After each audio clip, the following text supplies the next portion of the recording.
Ladies and gentlemen, welcome to the Hyperconscious Podcast. Alan, what is hyperconscious?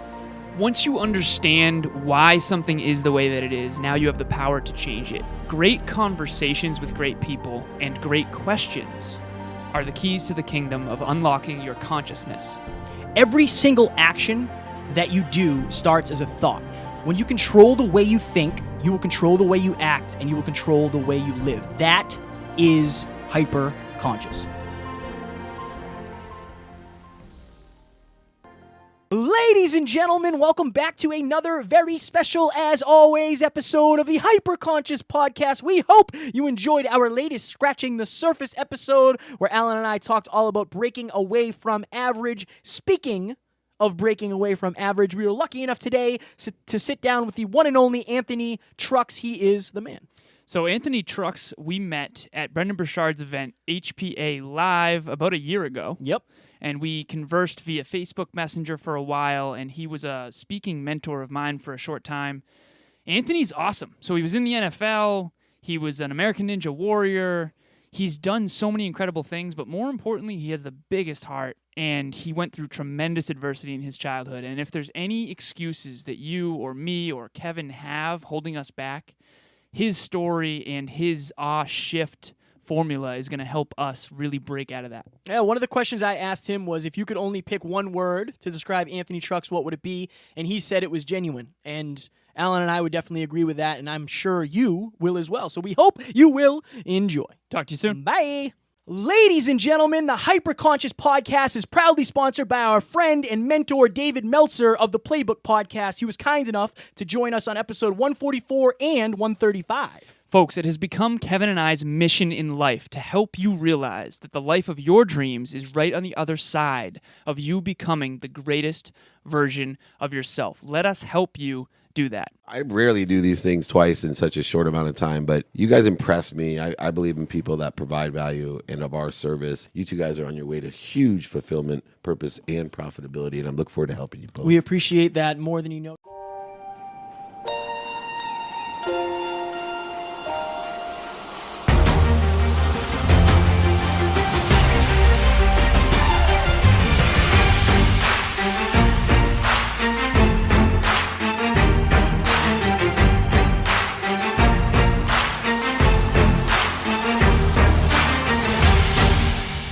Ladies and gentlemen, welcome back to another very special, as always, episode of the Hyperconscious Podcast. Today's guest is a very special one. We were blessed enough to see him speak at Brendon Burchard's High Performance Academy last year in Arizona, and then we were lucky enough to interview him on this very podcast. And then Alan and I were also interviewed on his podcast. We are sitting down with speaker, coach, podcaster, and great man himself, Anthony Trucks. What is happening, my friend? Hey, I gotta bring more energy like you, man. Hey, I feel like I gotta run my house and yell, man. I'm good, man. I'm having an amazing day. Wife and I just did a track workout, and then I'm good, man. Just getting work done, doing what I do. That's what we're all about, the energy. So for the behind the scenes, we ended up having to cancel this because I was sick and I couldn't talk, and I knew I wasn't going to be able to bring the energy. So we are very grateful and gracious that you joined us today, because I know we screwed that up last time. So. Hey, to be honest, totally cool. I respect you guys as humans. That happens every once in a while. It recently happened to me where a guy booked me, and I left my workout to come get in the podcast. Got there, and the guy's like, "Hey, I'm finishing a podcast or finishing something. Can we do it in 30 minutes?" And then what guy went ghost.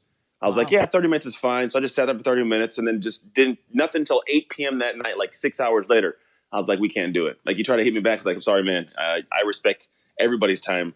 No. Right. Do you want to go first? I'm going to hammer my first question. So, Anthony, something that you talk about a lot is identity shift. What is an identity shift, and how does somebody know if it is something if that's like what they should do? Oh, man. So the first way you know is if you have a gap. And then the next question you should ask is, well, what's an identity gap? I got you, man. Hey, I got you. So the biggest separation for a lot of people is between who they are and what they do, and what they want and what they, don't do, so to speak. So it's pretty much a matter of, if there is a space where you've ever said to yourself, "God, I thought I'd be farther along by now," or I keep putting all this energy and effort, but I can't seem to make headway. I've tried everything and nothing seems to work. That is a clear, transparent point that you have to make an identity shift, because at the end of the day, who you are is what creates your world. Like literally, your identity will determine your destination in life. So it's when you kind of go through your patterns of life. It's the best way to explain it is this: it's who you are and the actions you take when you are not thinking about who you are and the actions you take. That's your identity. That's where the gap falls in.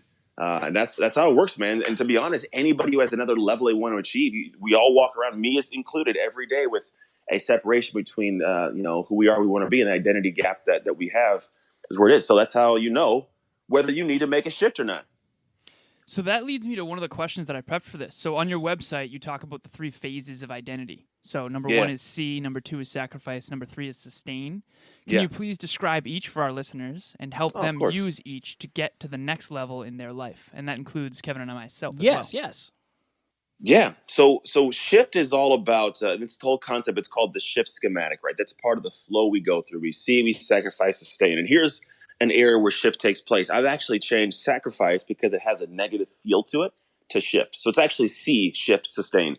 And kind of what it boils down to is that there's a level of clarity, self-awareness, and vision that a lot of people just don't have, or we don't understand as adapt to it. So first, the see phase is taking a real transparent look at who you are, what you do, also what's stopping you, and then being able to open up your vision, your sight to see more than what you see. Imagine if you put on scuba diver goggles and you try to look at like a big, amazing, beautiful, sunset. You'd only be able to see what you could see at the brim of that scuba goggles, right? That's pretty much it. And then imagine taking the goggles off. You'd see so much more. Your peripherals are open like that. That's kind of what happens. A lot of people live life with scuba goggles on. They don't see the opportunities. They don't see the things that can be part of their world and their life. And so in seeing, it's twofold. It's being able to see more than what you have out there. And it's also being able to see what's holding you back. Once people get really clear with that, and a lot of it comes from, like, we have exercise we do where, like, I literally had you go and ask friends and family, hey, what are the best parts about me, worst parts about me? And then I had you go ask people that don't like you and ask, hey, what are the best parts about me and worst? And it sounds odd, but there's a specific question we go through. And you'd be surprised what people come back with and say, I never knew that about myself. I didn't realize I was seen that way, or I had a limiting aspect. When you do that, it gives you clarity of like, oh, well, I got to work on that. Wow. And then you have the other person that can pull you and say, hey, look, you may not have seen this, but here's that thing I think you can achieve. And the worst part we have in life and relationships a lot of the time is you can never want more for someone than they want for themselves. And so what a lot of people do is walk through life with everyone telling them, you can do this, you should do this, you can be here, along with the people that say you suck and you shouldn't do it. Obviously, that's part of it. But there's a lot of people that are like, bro, I know you can do so much more. Like, hey, girl, you got this. But we don't see that. We may hear that, but we don't see that. Right. And it's getting a person to a point of seeing, like, you could be an amazing movie star, a phenomenal podcaster. You could be a speaker artist. You could do this. But it's not until you see it that you can actually shift, which is why the next stage, like, okay, I see it. I'm set up. I can prepare to go into it, and then we go into the shift. And the shift is where all the work is done. To be honest, it's the hardest part of all for people because it takes actions outside of your comfort zone and where you really feel like you can do things. And if you think about a lot of people in the world of personal development, it ends up being this thing where a lot of people, they know there's another level they have to go to. There's that comfort zone piece. And the problem is that nobody knows what that really looks like, right? There's a like kind of a gap between like, well, I know there's supposed to be a level, but I don't know how to step in that level. So most people just sit there and keep reading books and doing meditation. They're doing work, but that's not progressive work. It's getting nowhere. And what the shift does is it forces you to go back and do a couple things and actually do the work to make something transpire into your life in a way that's different. And so think of shift kind of like this. Shift is you taking actions to go into a realm that you don't feel is you just yet. Like you may tell yourself, oh, I'm not the speaker. I don't do those things. Or I'm not the writer. I don't write those things. I'm not that kind of husband. I don't do those things. And so what ends up happening is we fall into this really weird flow of I want this next new thing, but I can't do the things that it takes to get there because I'm not that person yet. It's a really weird, vicious cycle. And what I explain to a lot of people is that what you create creates you. It's a really simplistic thing if you think about it, but it's actually very in depth. And so what I mean by that is, like, I used to play professional football. I played football as a kid. And I was not the all-star player at first. I was horrible. I was poo trash garbage. I was not a great football player. Poo trash And garbage. That's a new one. Hey, that came in whenever I was in the fitness industry. I had a gym I owned, and I used to train professional athletes. And there's one guy from Texas, super weird. I heard he was like special needs or something later on. But like he started like talking trash about me online of all these things like I didn't do. And I was like, dude, I have no idea who you are. It's like, I'm a nice guy. I reach out. I'm like, hey, I don't know what's going on. Like, maybe you think I'm somebody else, did something else wrong. He goes, no, I know you is. Man, you poo trash. I was like, that's the first I've ever heard in my life somebody use poo trash. But hey, all right, bro. Hey, kudos to you. I got off the phone. I was like, this guy's he's a little out there. So anyways, I was bad at football.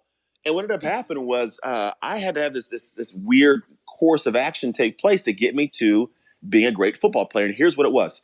I had to create, right? And what it was like I was creating first muscles and strength and speed and power, right? Right. And so what I was creating was also creating me. So on the outside, what I was creating was my body, right? But what was also taking place is I was creating a more confident, a more, like I would say, had a better self-image. I had more self-esteem. I had a different kind of Anthony. And then that Anthony, he went and created great plays in the field that also turned into confidence and self-esteem and pride and ego in certain aspects in a positive way. And so what ended up happening is I created the person that you saw there, but it was not just the person physically, it was the person internally. So what I created me. Does that make sense? Absolutely. That makes total sense. And it ties in everything. Like it ties into, for you guys in a podcast, right? You guys have created a space was like just two guys go to the gym, hanging out. Like, we should do a podcast, dude. Really? Yeah, let's do a podcast. All right, bro. So we got a podcast, and I started recording it. And then I got the right mic, and I created some episodes. They were so, and they got better. And then I got a studio now. You created the thing around you, like the room you're in. You created that, and in the process, it created the confident, powerful, energetic, loving humans you are that are doing what you're doing. And so when people look at the shift, like you guys step by step went through the shift unknowingly, but it's because of the identity you had to start with. And a lot of people don't have the identity or the internal, like just risk of ability to take that step and put themselves out there. And so when you're able to make the shift to see what that next, because there's a tier for you guys that is scary and uncomfortable. Same for me. Everybody has it, but we're not there to it yet because we haven't taken the steps there yet because we don't see ourselves there. And I'm going to include myself in that because there's things that I want to do. I'm like, I don't know, man. I don't know if I'm going to go out there and do it. Get acting classes done to be a TV guy. I'm going to do it one day. I'm just telling you. It's going to be weird and scary, but I'm going to do it. But like there's certain things that like we look at. And so people look at other individuals like, man, they're special and they're different. And all it really was they went and created who you see in the background. They did the shift work, which a lot of it is you find an ideal identity, someone you want to be like, not to be them, but to be like them in the actions they take. You dissect what it is that they're really doing, not what you see them doing. Because for some reason, for example, some people see you go to the gym every day, right? That's part of the act. Like, oh, he goes to the gym, he works out, he takes care of his body. Right. But they don't see the grocery shopping. They don't see the nights when you don't want to go cook your food. They don't see the nights when like you don't want to get a lift, and they don't see those days when your arms hurt. They don't see that. Right. But those are the actions behind the scenes that it turns into this special guy here. And those are the actions when you put them into play. If you apply that concept of what I create creates me, now you've gone through the gamut to figure out what has to be done, take the actions to create something that is in turn creating you and your new identity. And that identity then creates a new destination for your life. Mm-hmm. And then the aspect and the end of it is a sustain. And I talk fast because I'm very passionate. And I hope you guys are taking notes out there because you can pause, rewind, whatever you guys want to know. But the last part is sustain. And for me, it's really big to not have to slide back downhill. So when I've had my businesses, I've had times where I did really, really, really well. And then times after that, like, bro, why am I not doing really, really, really well right now? Right. And it was always because I wasn't sustaining the actions that I took to get there. And you can easily slide back. Like people have relapses. You can come out of a space where it's like I was the addict and I broke that mold and I'm not that person anymore. But if you don't maintain those actions, you can slide back to the previous identity. Right. Unfortunately, we can because we go back to what feels normal. It's the evil we know is better than the evil we don't sometimes. And so sustainability is really figuring out what's the drive. What am I driving for when I've succeeded? I had a guy ask me a conversation the other day. He says, in your business, say you've had, the goal is 100,000 for the month and you've got 50. He said, what's the push for you to get that next 50 in? And at the end of the day, if it's just money, a lot of people won't keep pushing. They'll be like, oh, I'm cool. I got enough money to survive, right? I can get by. But for me, it's like, I want to be able to give back to kids that were going through situations that I had no help from. Like, I want to go and give to these foster organizations that are, weren't in a position to actually get the benefit I did from a great loving mom and dad. And so like, that's the reason I'll keep pushing for 50, because what I make, I'll be able to give more of. And that's my drive. Right. And then for me, I look at what's called the hive. The big thing for me is sustainability happens when you put yourself in positions to force yourself to keep growing, which means like a hive mentality, like bees all stay in a pack. So I am in groups where I am consistently pushed to do better because I see them and I'm like, I can't hang out with this guy right here and have nothing to talk about because he's killing it and I'm not. Like I gotta be in a push, right? My hive is a group of people that push me to be better. And then I'm always looking at how do I thrive? So it's literally drive. What's driving me? What's my hive? What helps me thrive? And thriving for me, in a sense, is like what keeps me pushing and alive. And that's what's driving me to succeed, but like how I thrive in overall life, like relationships, the business, my health. I seek excellence in all areas. Does it always happen? No, I'm human, but that's the goal for me. I want to be an excellent human in all areas. So that's how you out there in the hyperconscious podcast world can apply those concepts of see, shift, sustain. That was so good. That was Thank you, Anthony. That was absolute fire. Anthony, I resonate. So I used to say this to Alan all the time. Like, I could never be that person. I could never do that because of this. And the problem is, the more you say that, the more it becomes your identity. And then when you shift into doing and practicing and acting and living that life, then I was a podcaster. Like after the 7th episode, I was a podcaster. Right. Yeah. Where before it could never happen. So I resonate very highly with that. I'm about to switch things up on you. Are you prepared for this, Anthony? Every one time. So you were just talking about being an excellent human being in every facet. And I think everybody has a different definition of love, success, and happiness. What are your personal definitions of love, success, and happiness for Mr. Anthony Trucks? Love, success. We'll go love, happiness, and we'll call it success in the back end, because I think success. Well, let's do this. I'm gonna leave it there and get to. So love for me is a matter of. I think it's an expression. I know it's more of a verb. People say like, oh, it's a verb, but like I think love for me is an expression. I have love that I have with my clients. I have love that I have with my followers. I have love that I have for the people I get to coach. Like there's a love, and for me, I'm really big on the action creates the emotion. Right. So when we look at life, we're trying to feel in a matter of love, we're waiting to feel it. But you have never felt anything without some action taking place, whether it's, someone punching you in the face and you feel horrible, or the action of a movie that scared the crap out of you. Right? I pooped my pants. Right. I got this weird feeling. But if you think about the love concept, it's like, well, I felt love because someone showed me love in action. But here's the cool thing. You can give the emotion and get it back just from giving it. They don't have to give it back to you, right? So I can go and feel love from giving a person down on their luck something to help them be better. I walk away. I love you, man. You did a good job, right? Same thing like babies. I have 3 kids. When they were babies, I didn't have any reason to love them. Let's be honest. You don't. They poop, they cry, they eat, and they poop and cry. They do it all day long. Why in the world would you love that thing? Because you've invested time. And humans, we have this investment bias. I want to return for my efforts.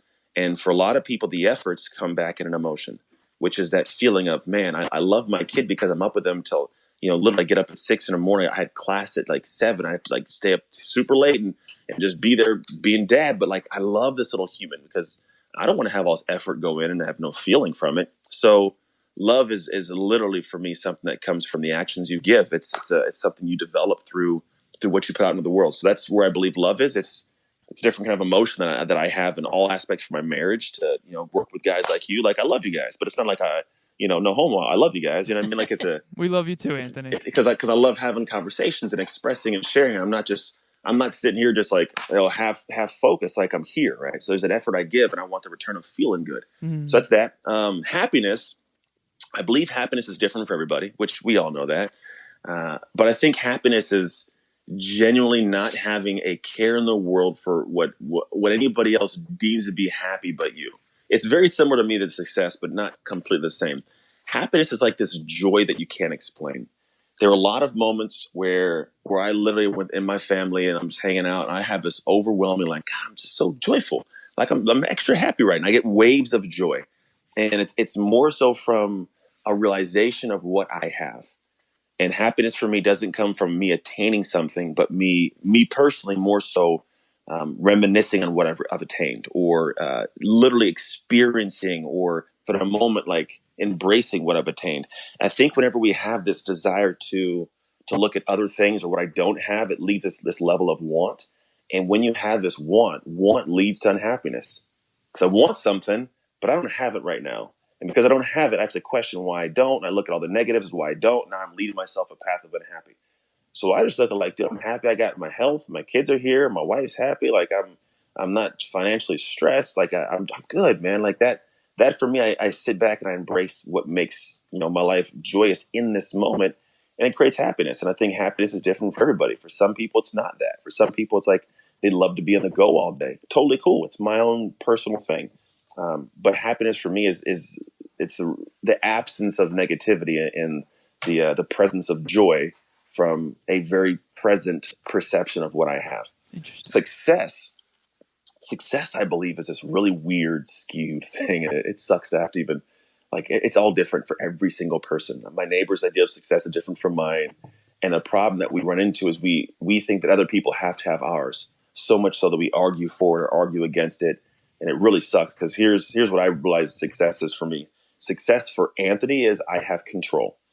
Freedom is what people talk about, but control is really what I think is big, because a lot of people can have freedom in life, but that means you have freedom of what time you get up in the morning to go to the job you hate, and freedom to eat what you want at lunch at the job you hate, or freedom to be in a relationship that you don't want to be in. Like, it's freedom. Control, I believe, is saying I am having the control to not go to work today, to not be in this relationship, to actually take control. And so I think my version of success is having control. And here's where I've deemed this to be what I think is mine. I have for myself my own personal scale of what success is. The world has its own scale. The world tells me I have to have Gucci belt and Gucci boots, maybe some gold teeth. I don't know.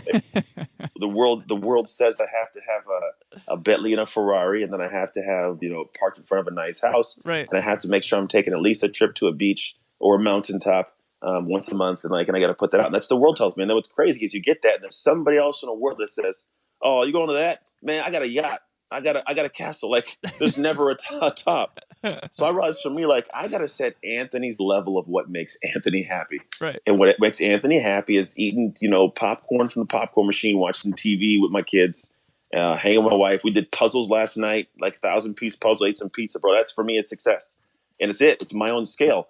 And what I work towards is being able to have that. Now, I have professional levels of success, right? But none of those are dictated by people I see around me in the world. It's literally all, what can Anthony go home and feel good about Anthony doing? What scale is that? And then what I do is take that scale into the world and live by it. And if somebody else comes along and says, "Oh yeah, but you're not doing this, you're not doing that," I can, out of my back pocket, whip it out. Let me look at my scale. My scale says that I'm doing amazing. Your scale said it's not. But guess whose scale I want to listen to? Mine. So go home, Bob. And that's how I live my life. So that's my version of success, is I set my own scale. I live by my scale. And I adjust it. I adapt it, obviously. Don't get me wrong, it changes. But I'm never going to go home feeling bad because you told me my scale sucks. It'll never happen. Amen. That's really good advice. Go home, Bob. Go home, Bob. Yeah. What was the adjective you used earlier? Poo something? Poo trash, bro. Poo trash, bro. Yeah, go home, Bob. You're poo trash. Trash. All right, so here we go. So I prepped this question earlier, and I literally started laughing out loud by myself. Right. You have a wife, 3 kids, mentors, Yeah. business partners, friends. What I imagine from my extensive personal Facebook research is a large extended family. You run multiple businesses, travel all over the world. You have a podcast and likely several clients. My question for you is simple. How in the hell do you get it all done, make it look easy, and always do it with a smile on your face? Great Help question. me. Great question. Well, first off, I am very appreciative. So those of you guys in the world who are listening, it's first time hearing me. I grew up in a very difficult situation. So I grew up in foster care, given away, beaten, starved, tortured, nuts, those stuff. So literally not being a criminal or not being homeless is a positive. Any prison in America, 75% of the inmates are former foster kids. The homeless population, like 53% are former foster kids. So I no lie, every day wake up like my kids live in my house with me. That amazes me. For most people, it's normal. But so when you ask how I get a smile on my face, I can have the worst day to somebody else, but for me, it's like, hey, at least I got the problem. Like, at least that's my Cadillac problem I got to deal with. Right. So that's what keeps a smile on my face. When it comes to how I'm able to get a lot done, I have a really like disgustingly simple process that keeps me way ahead of the pace. So here's what I do, and I'm gonna give you the secret here, person listening. Get a piece of paper if you want. I'll find a way to get you. If you want, I can give them a copy of this. It's gonna be simple, but it's so powerful. Because here's the thing: a lot of people buy planners, but have no idea how to plan. Bizarre. So it's amazing. I'm like, why you had a planner? I'll put myself in here. Well, how do you do that? Oh, I don't know. Like, all right, you get stuff done? No, I just wrote it down. It felt good though. Like, all right, bro. So let's move on. So what I do is I have a process of like 8 steps of how I enter my life into my planner. I have a plan, so I plan my planner. Ooh, boom, bro, take that. So what I do is I go through these stages and I put things into my day hour by hour. I have pretty much between 6 a.m. and like 11 p.m. Usually after 5 p.m. it's not much, but I have my hour by hour structure in this physical binder planner I've created. I actually made it for myself, designed it on Photoshop and PowerPoint and Illustrator, and then I put the Kinko's and I print them out myself. I got my own little planner, and I enter things in based on their level of importance. So there's sleep, there's eating, there's family time, there's travel, there's appointments. I put it all in. What ends up happening is after I put these things in, now I have a bunch of these blank spaces inside of my calendar. Now, these blank spaces for most people are spent going into social media, talking to friends, hanging out, getting bored. Because in our head, it's like, well, I've got all this stuff I'm doing. Oh, I need to decompress. Which is totally cool. You can decompress, but you're going to have to sit back and at some point sit back down and realize I got so much stuff to do. So we get a lot of overwhelm because in these open spaces, we're not doing anything to be productive. And the problem is when we do sit down to do something to be productive, we think about the 70 things we got to get done. And because we're thinking about it for the next hour, nothing gets done. Right. And it's a vicious cycle. So I was like, how do I break this? So in 2011, I got this little structure and I started doing this, and it's allowed me to fast-paced progress in this industry more than anybody I know personally at the moment. And then it's just what allowed me to keep my sanity and happiness. And here's what I do.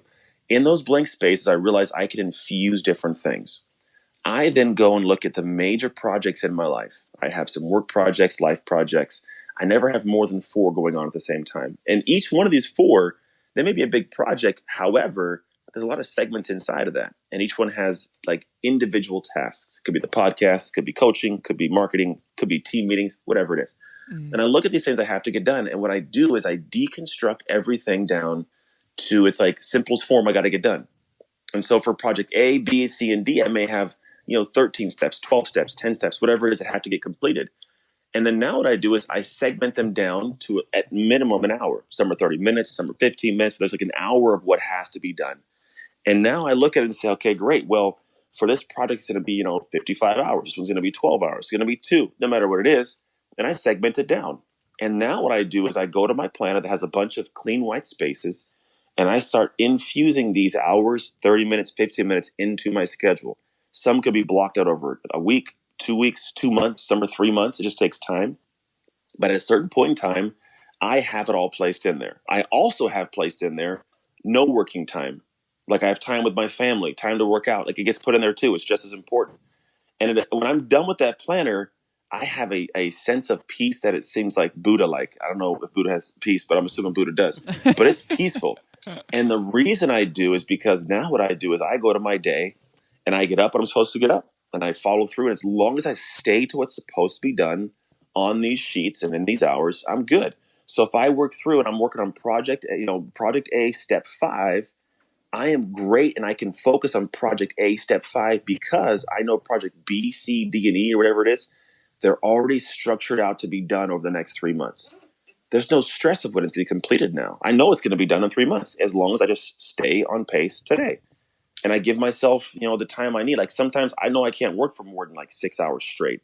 So I give myself breaks, but I know that I infuse it into my schedule that way. I take breaks to work out or go eat, work out, whatever it may be. And when I look at what I'm doing now, what happens is when I get off the phone or I get off a meeting, I'm not going and hanging in the house watching TV, chilling, like, I got 2 hours to kill.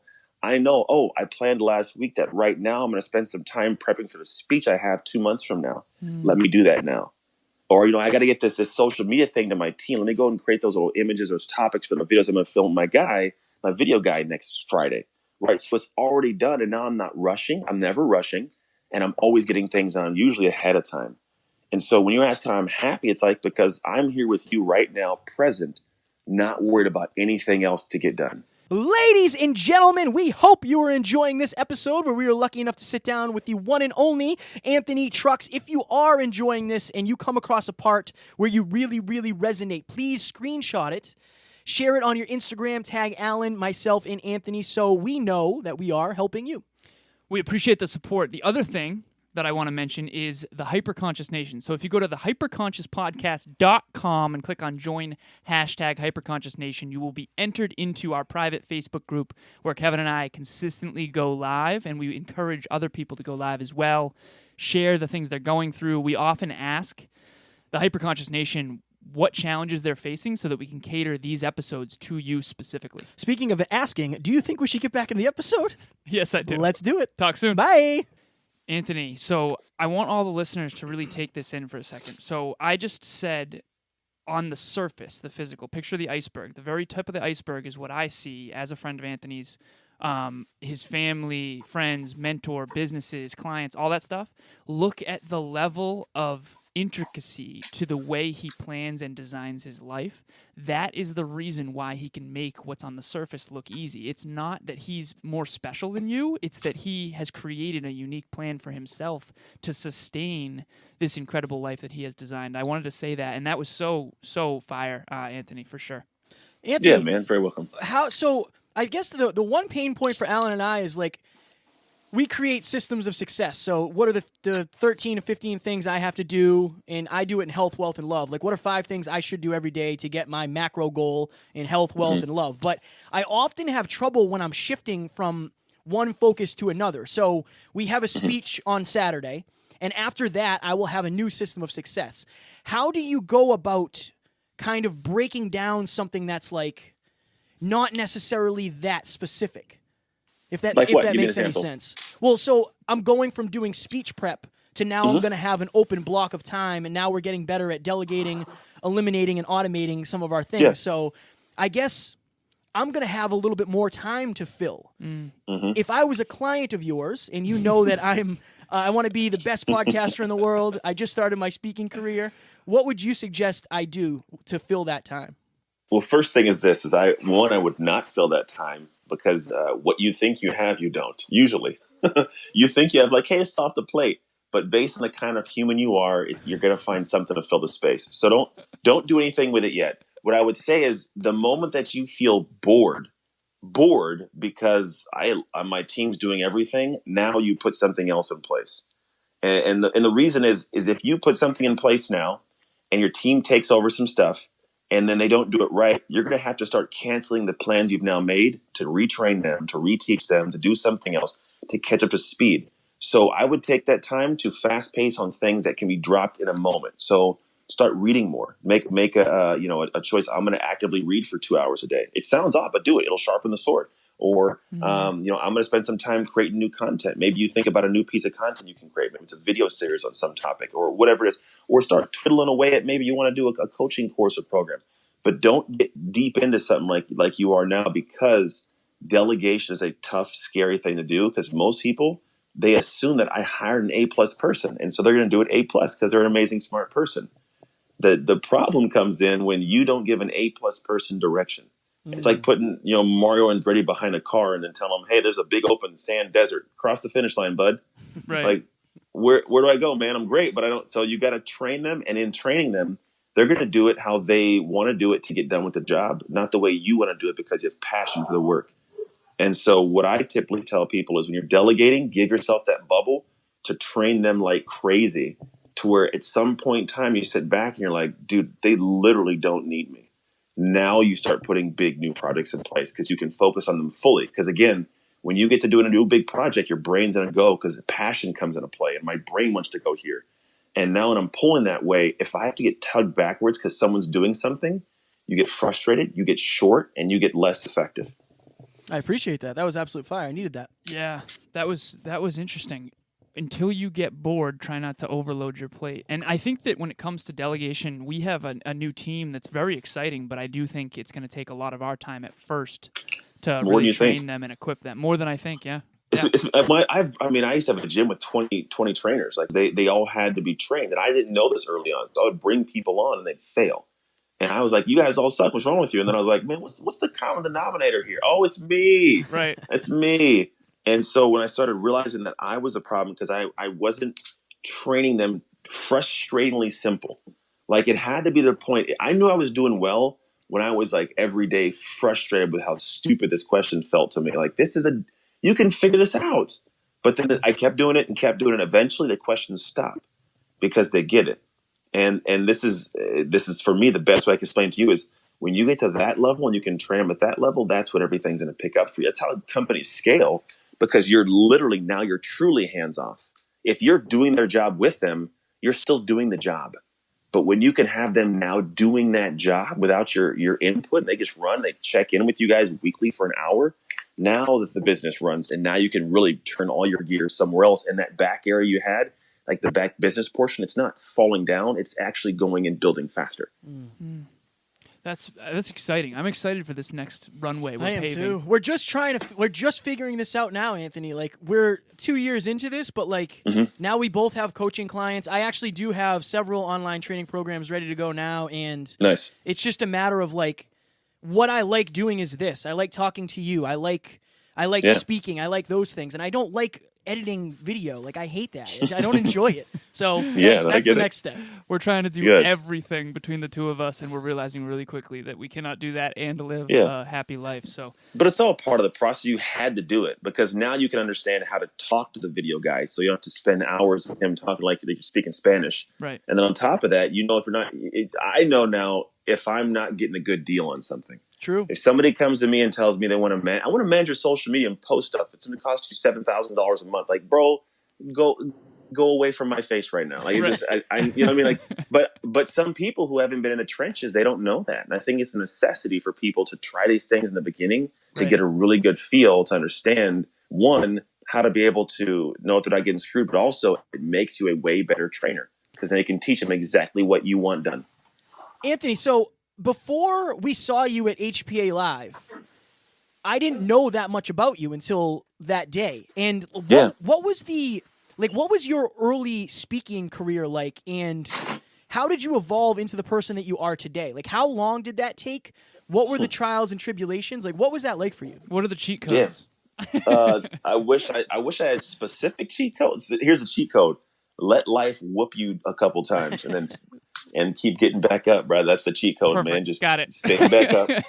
But you got to put yourself in positions to get your butt whooped. The thing for me, speaking wise, I started in the fitness space. I got out of the NFL and I went and opened a gym because my degree's in kinesiology.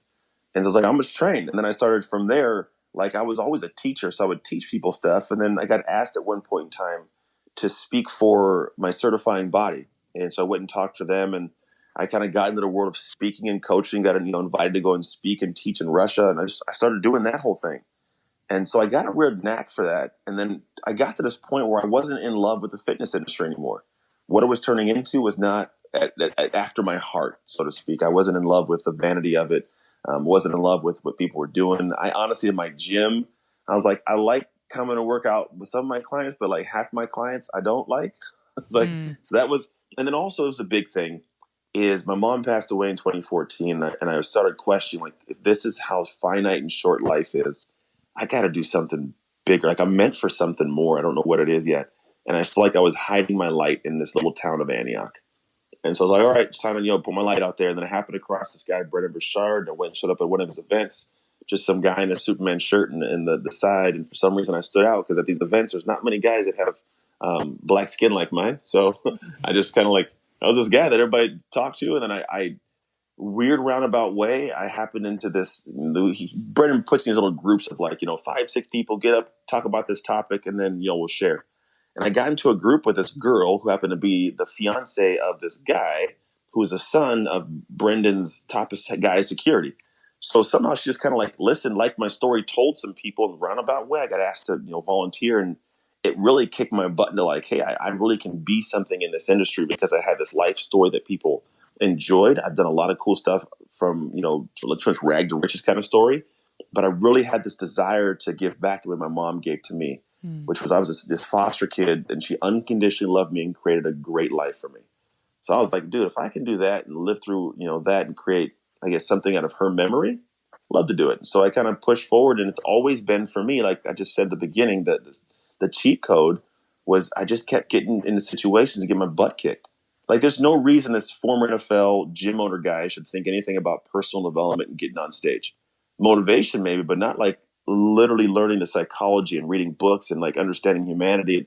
That's what I do now. And it was always a matter of me learning it and then putting it in videos and then trying to get on stages and then getting like seriously get off stages. And like, when people aren't a fan of your speech, like you can, the way you can tell is if nobody comes up afterwards to shake your hand, if the person who got you there, like if they don't follow up with an email, you didn't kill it. We'll just put it that way. Right. So I just kept getting my butt kicked, man. And I had a choice of like, I can tuck this away, go back to the fitness space, reopen my gym, and go that route. And I kept showing up every day and trying new things and figuring out what worked, what didn't work.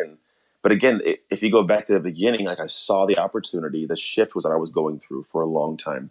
The way I got to what you see and I've seen on stage and a continuation of my journey, it's all a matter of like, I am always in a level of being open to shift. I'm always in a space of like, there's something more. I want to keep seeing that next step and climb to it and see the next step and climb to it. And so it's just, I get my butt kicked. And this is not new information. This was crazy. Everybody's wanting the secret sauce. Like you said, the cheat code. And there's no cheat code. The cheat code is you do the work. Right. And nobody wants to hear it. But then the question is, well, what work do I do? Here's the work you do. The work that scares you. Right. Not the work that scares me, because what scares me may not be that important to you. And you might be like, oh, that's crazy. That's no big deal. I get on a horse all the time. I don't want to get on a horse, bro. I might get bucked off. Right? But that's different work. It's different fears. And so what I tell people is like, whatever scares you, it scares you for a reason. There's something behind that. So chase and tackle that damn thing. And then when you fall off, immediately get back on. Don't tell yourself like, I'm going to wait like a month or two. I'll try it again. Like, no, when I had bad speeches, I tried to get back on the stage as soon as I could. Because in my world, you're only as good as your last game. And I hated that. I hated that feeling of like that last speech sucked. So I'm like, all right, I'm fresh. I know what's going on. I got it in my head. I'm going to go and adjust it now and try to get back on. And I'm going to get back on stage. Or like, this video sucked and put it out anyways. I'm going to do another one. And I just kept doing it. And that was it. It's always the same story that people don't want to hear because they don't see themselves as the person who can do what that person did when it can be done. Anthony, I always tell people that no one will outfail me.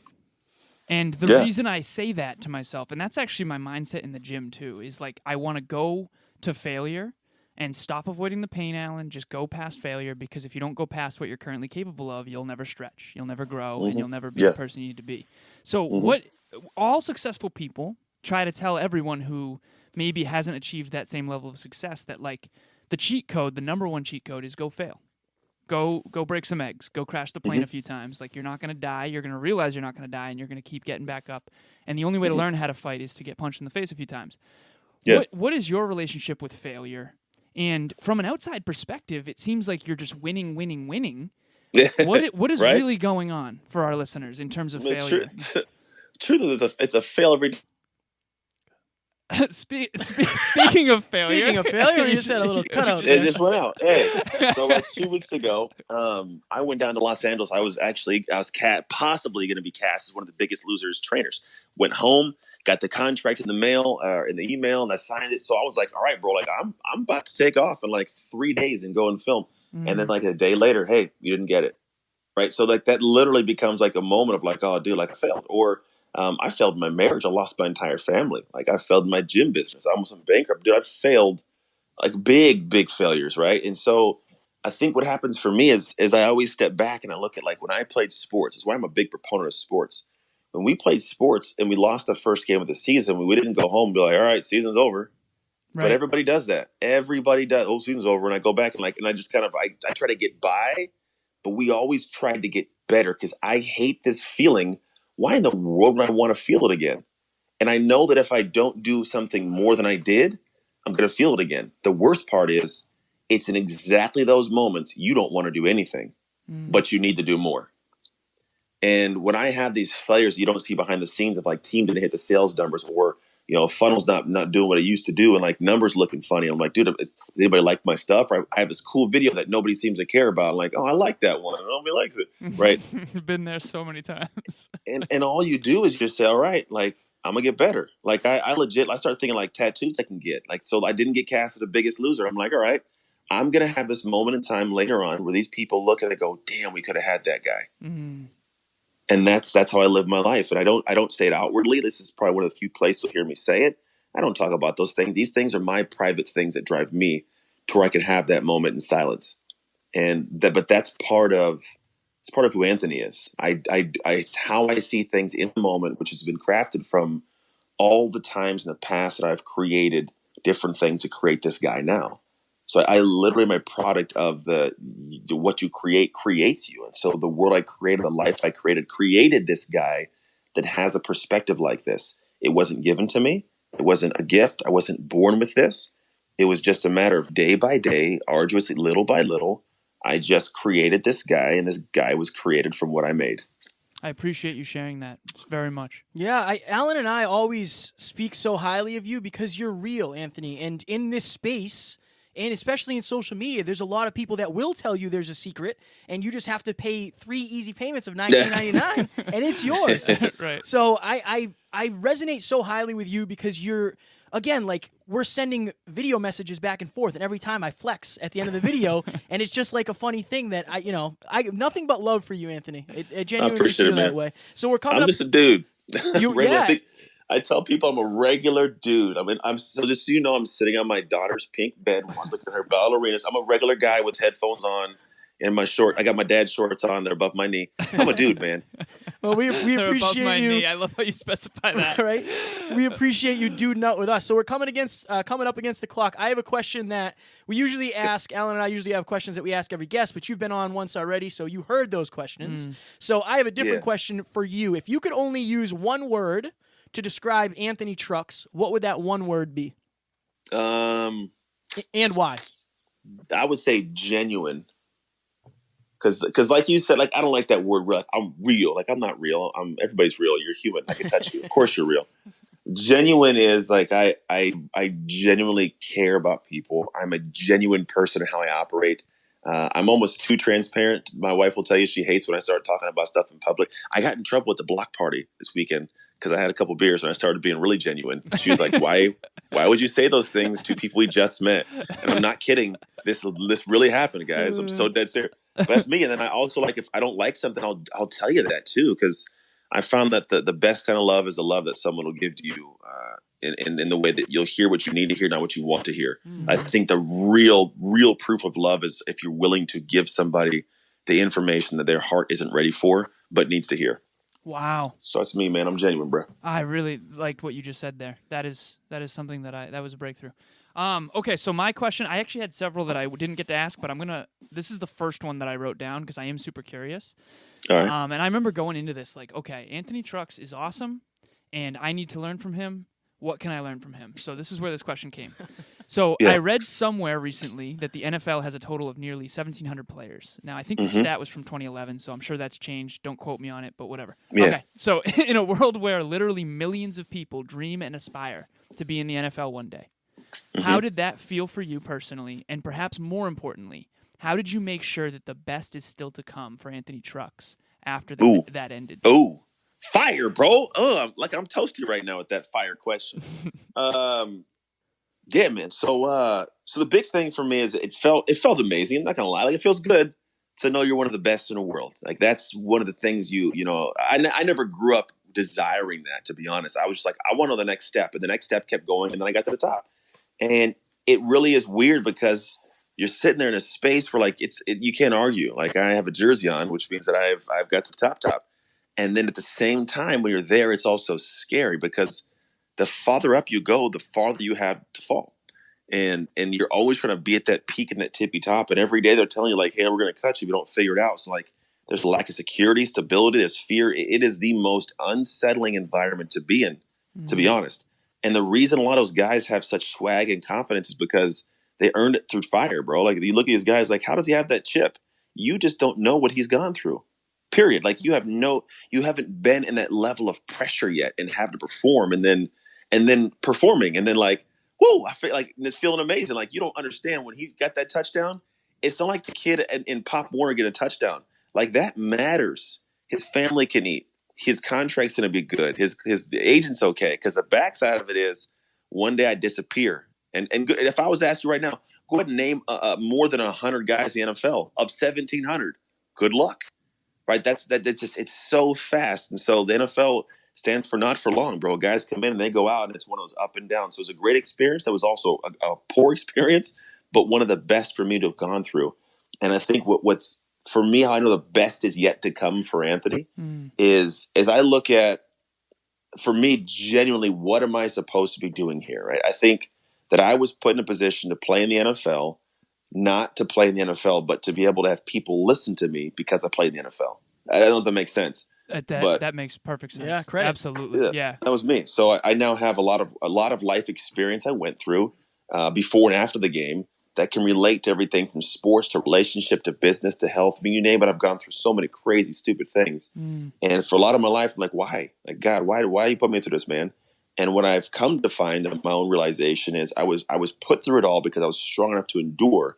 And I was allowed to achieve certain things so I had a platform for people to listen to. And that's where I'm at now. So I think that I know the best yet to come because one, like I was a guy that wasn't a starter in NFL. So I can tag NFL, but I can't be like NFL Pro Bowler. Like, no, that's not me. I'm just a dude. But at the same capacity, people were like, oh yeah, they'll listen to me. And I have more to say than the average jock. And in doing so, I can change more lives than I ever could have with a helmet on my head.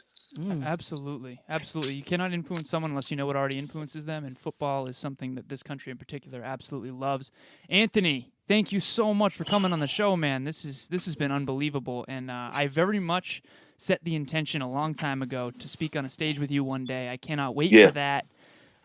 It's going to happen someday at some point. It's going to happen. Yeah. I'm in the process of putting together some stuff for next year. I might either do a workshop locally in my area and have 15, 20 people where I do like a mastermind, or I might do some like Caribbean cruise type training.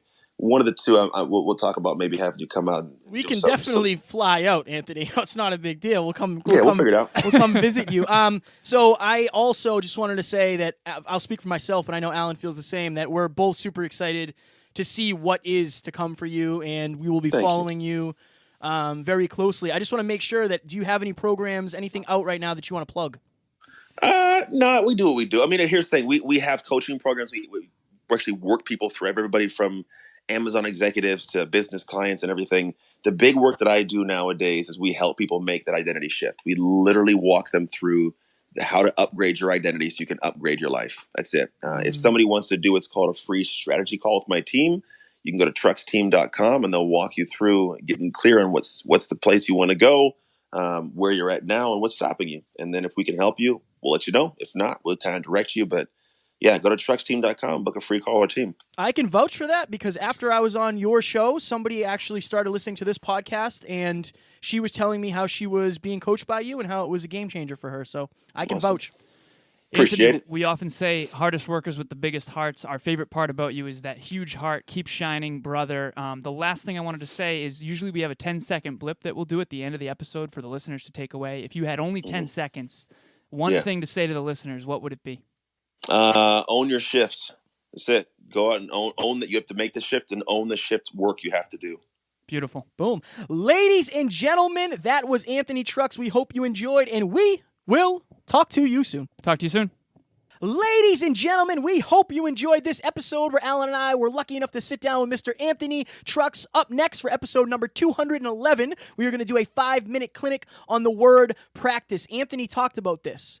It is basically what you practice behind the scenes that you get to showcase in front of the crowd. He is very good at that, and that's something that we are trying to get better at every single day. Practice makes progress, not perfect. So if you notice, Anthony talked a lot about what you create actually creates you. So it's like, what are you doing every single day? No matter what you're doing every day, you're going to get really good at it. Be careful at what that is. Again, practice makes progress, not perfect. Enjoy this episode. We hope you will enjoy, and we will talk to you on Wednesday. Talk to you soon. Bye.